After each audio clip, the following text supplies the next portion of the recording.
The following program presents principles designed to promote good health and is not intended to take the place of personalized professional care. The opinions and ideas expressed are those of the speaker. Viewers are encouraged to draw their own conclusions about the information presented.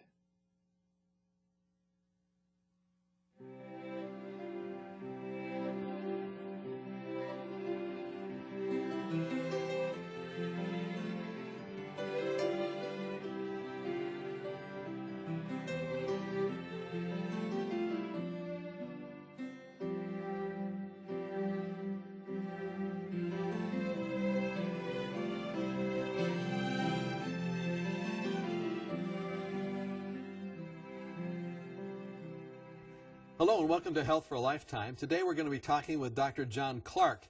He is an orthopedic surgeon, and one of the things you see a lot, Dr. Clark, and by the way, thank you for being here. Oh, you bet. Thanks for having me. You have a very busy schedule, and of course, because so many people have orthopedic problems, I mean, back pain, arthritis, all these things, they come to see you, osteoporosis, but we're talking about carpal tunnel. What exactly is carpal tunnel syndrome? Well, you know, carpal tunnel syndrome is a name we give to a set of symptoms people come presenting to us with.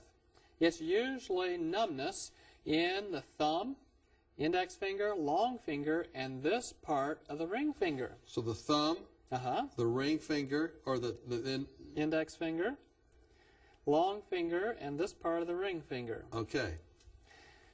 And this numbness often wakes them up at night. They'll tell me about 3 a.m. I wake up and my hands are just numb and they hurt. They say they have to shake them to try to get them to wake up. They find they tend to drop things. They can't feel things as well as they should. And so they can't work with fine objects as well. It often hits them when they're driving, when their wrists are up like this on the steering wheel. Or when they hold a paper, they'll drop it.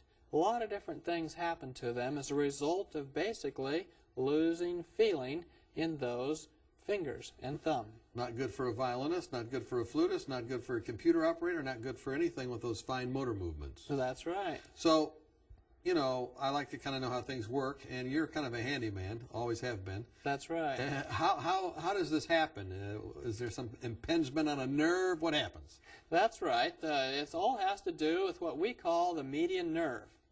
And the median nerve travels up the forearm and goes into the palm through this area right in the center. Okay. There's a canal there, and that canal houses all the tendons that work your fingers and your thumb to flex them. Well, that's like a little piece of conduit. A piece of conduit, that's right. It only has so much room, though. And if the room for all these structures starts to decrease, it's usually the nerve which begins to complain about it. I see. So that's what happens. Any other causes for that? I mean, what causes it to shrink? The tissues here are especially vulnerable to different types of activity at work. One of the things we found, although it's somewhat debated, is that repetitive motion tends to cause carpal tunnel. And that is using the wrist a lot, doing the same thing, putting the same screw in the same hole on the same object time after time. Assembly line work. I see. And then there are certain positions, we call it ergonomics, that are prone to carpal tunnel syndrome. Like? Where you have your wrist bent way over when you have to work. What would that be? Tennis?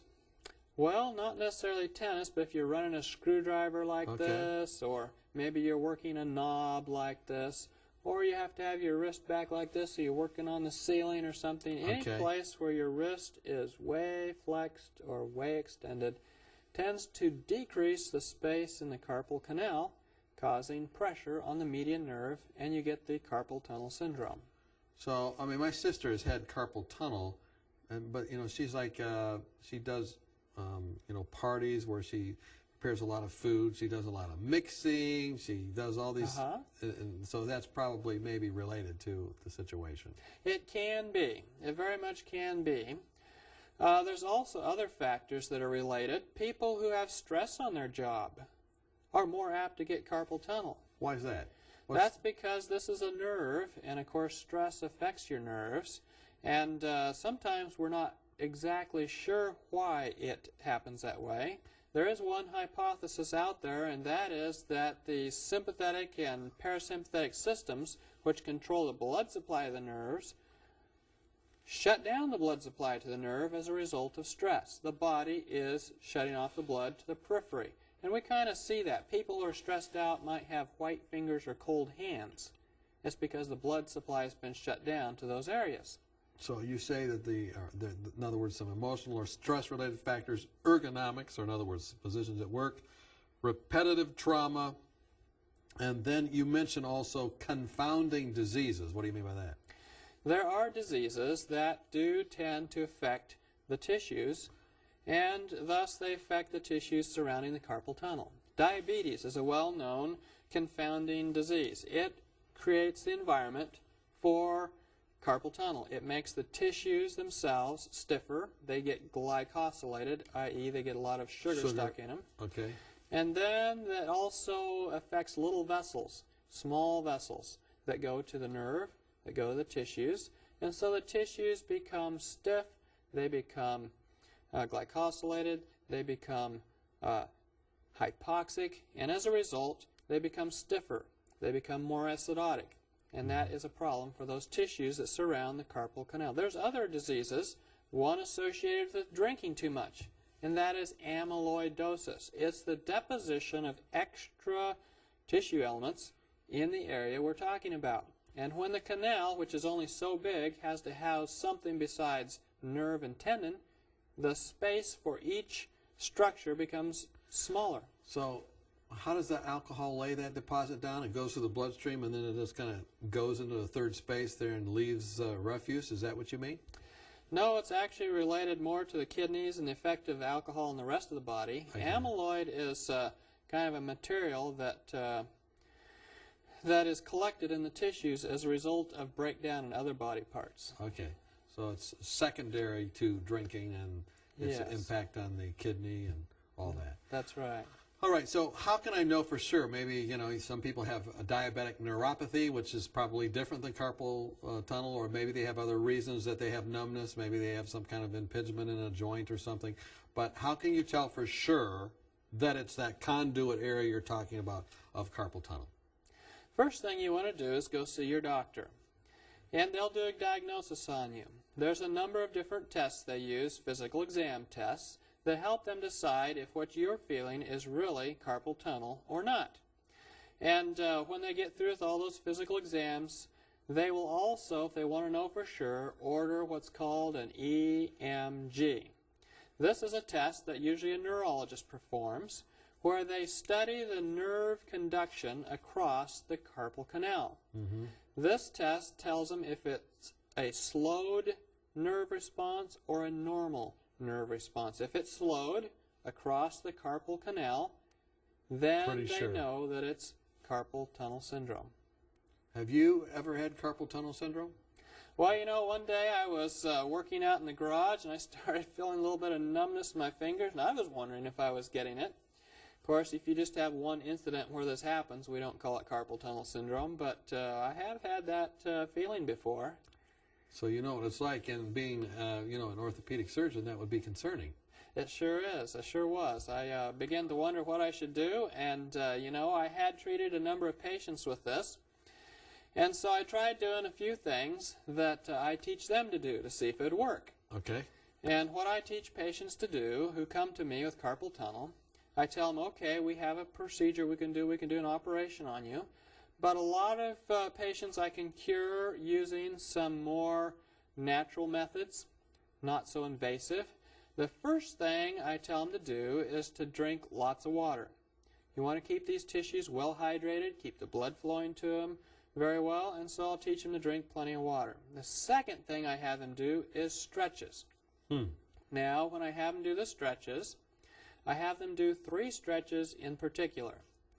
The first stretch is one where they put their elbow out straight and they grab the last 3 fingers of the hand and they bend those fingers back as far as they can.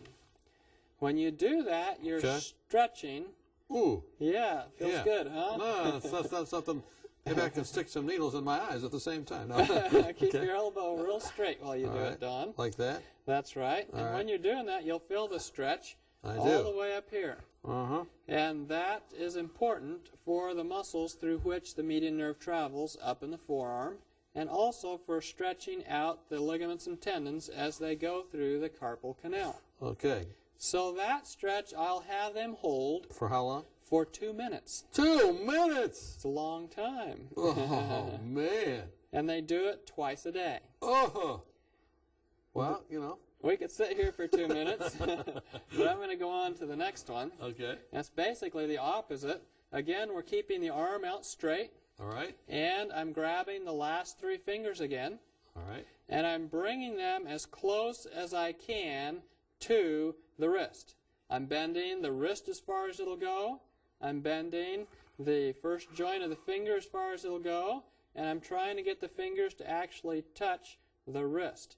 And you'll feel the stretch up here and clear up here. I notice yours are not touching your wrist. I'm not as flexible as you, I guess. Well, either that or I'm some kind of freak of nature or something. Who knows? I won't comment, but go ahead and pull those 3 fingers toward you a little farther. There you go. All right.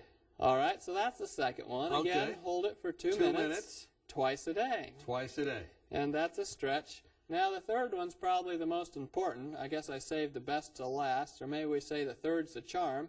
Put the hand out like this.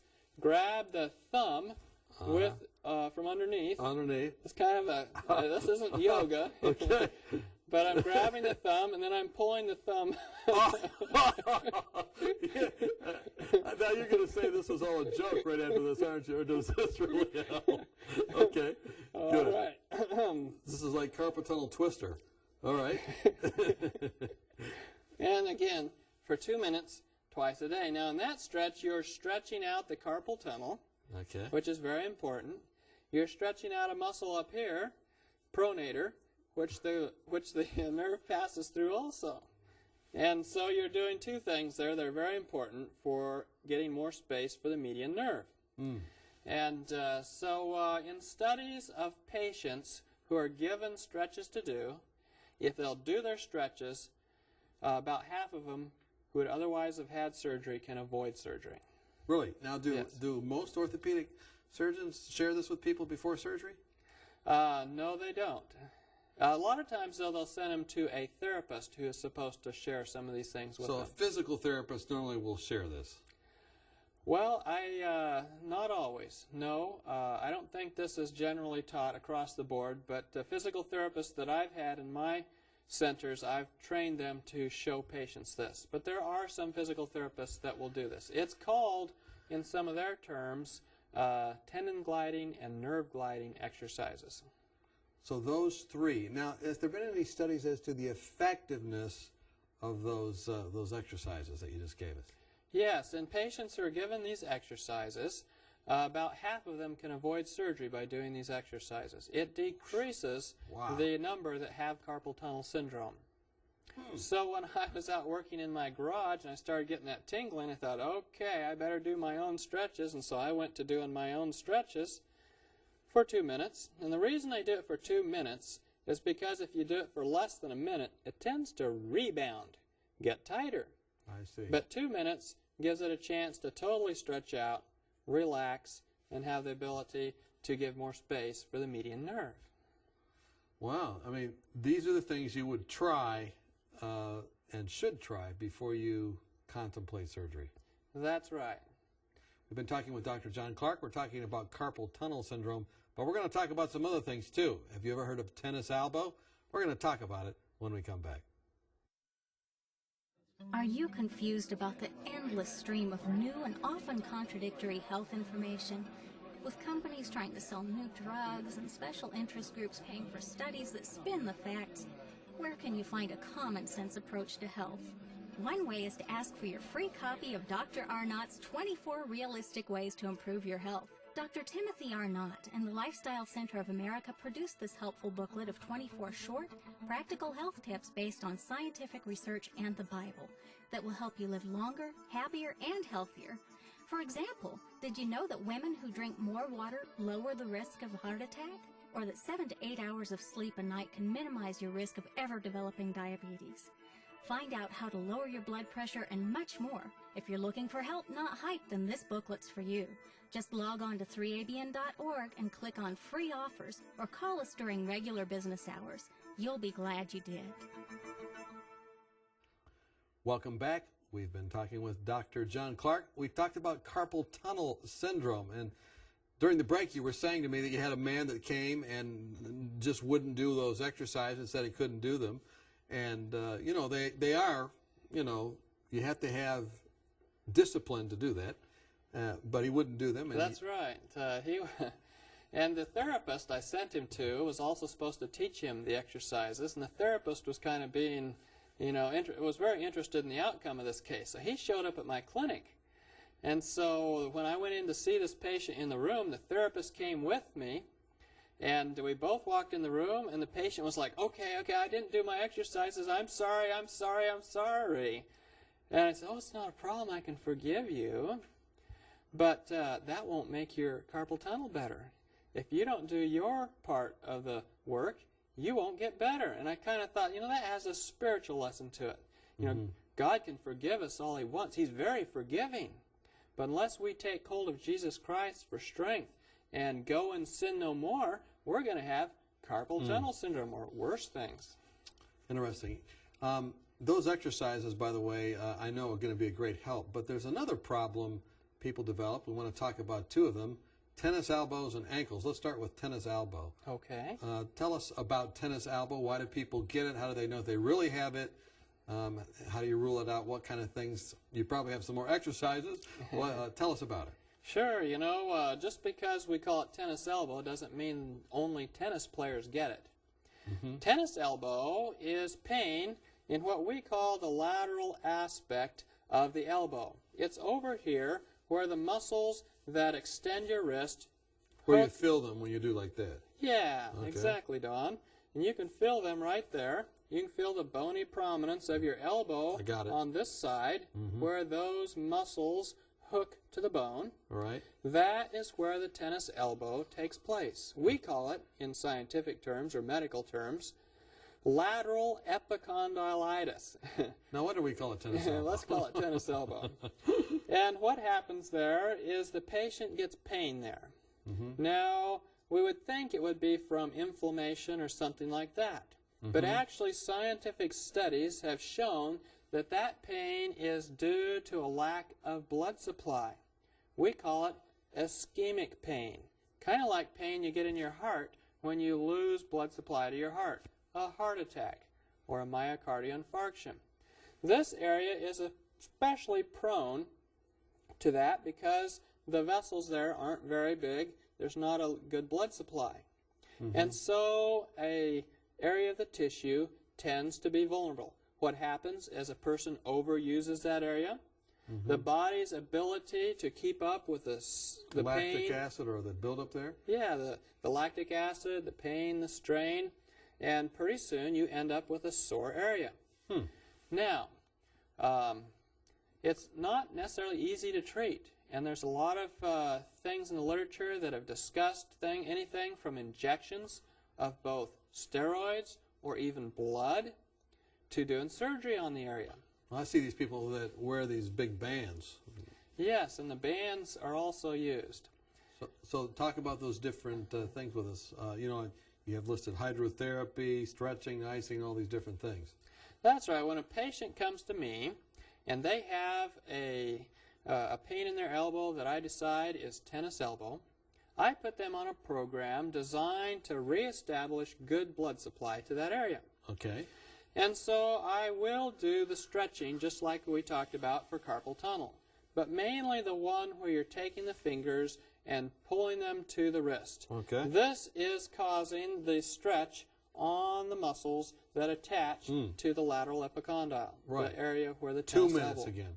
2 minutes again. Okay. But then I have them do what the therapists call contrast baths. Contrast baths. We call it hydrotherapy or hot and cold. Okay. What that consists of, I have them put their elbow in a bucket of hot water up as high as they can, How long? for 3 minutes. How hot? As hot as they can stand, or if you want to check the temperature, somewhere around 104 degrees is fine. Okay. Just don't burn their elbow off. Don't burn the elbow. Right. And then after it's been in there for 3 minutes, I'll turn around and have them put it in a bucket of ice water, Ooh. preferably with a few ice cubes floating around. Okay. And then back to hot water again for 3 minutes. Cold water for 1, hot water for 3, cold water for 1, and they end with the cold water. And they So do that's that 3 times? 3 times, Okay. and do it 2 or 3 times a day. So how many minutes again in the hot? 3 minutes on the hot, And how many in the cold? 1 minute on the cold. 3, 1. 3, 1. Okay. That's 3 right. times. Yeah. Okay. 3 times a day. 3 times a day would be good, at least twice a day. Okay. And then what next do you do? Well, let me talk a little bit about why that works, because it's important to understand so that people don't think this is hocus pocus. And that is because when you put your elbow in the hot water, it tends to turn red. It brings the blood to that area. It washes out the inflammation, and it tends to bring in the healing factors. Okay. When you switch over to cold for a shorter amount of time, it tends to constrict the surface vessels, driving the blood deep, down where the avascular tissue is, down where you need the blood supply, down where that sore tendon insertion is. When you go back and forth, it tends to pump the tissue a bit. Hot, the vessels expand, cold, they constrict. Hot, they expand, cold, they constrict. It also wakes up the white blood cells. In fact, Mayo Clinic showed if you did this to your whole body, you could raise your white count to 4 times normal. That's quite high. That's So you could really fight the infections off. That's right. That's kind of like the polar bear club, you know, the guys that get in the sauna and then go jump in the lake that has ice on it. Well, that's getting their white count up. But the white cells are ones that help reduce inflammation. They control inflammation. They work with healing. They recruit fibroblasts, which are the healing cells, to come in and work on that area.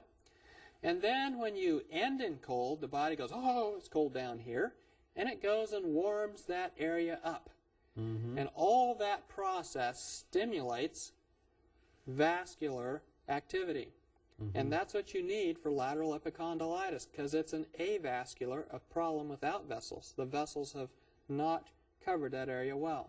And the majority of patients, I've never had to operate on a patient who is willing to follow these instructions and do the hot and cold and the stretching. So it's very effective at dealing with lateral epicondylitis. Now the bands, they work for some people. And why do they work? There's a couple different reasons why they work. One is that if I put a band here, then I can reduce the amount of tension back here at the elbow when I move my fingers. It basically reduces the length of the tendon or the muscle. It's like putting your finger on a violin string. The part between the point that you put your finger on and the top of the violin doesn't vibrate. The part over the... Yeah, so you have this whole area that is isolated. The other thing is when you put a band here, it may serve to back up the blood into this part of the arm, getting more blood supply to that area. We may not know all the reasons why that band works. Now, if you have tennis elbow, truly have it, should you keep playing with it or doing repetitive motions with it? If no, why not? If yes, why? Good question, Don. You know, it would be good to give it a rest. If you've been playing tennis and that's what's stressing it, you might try playing some other game for a while.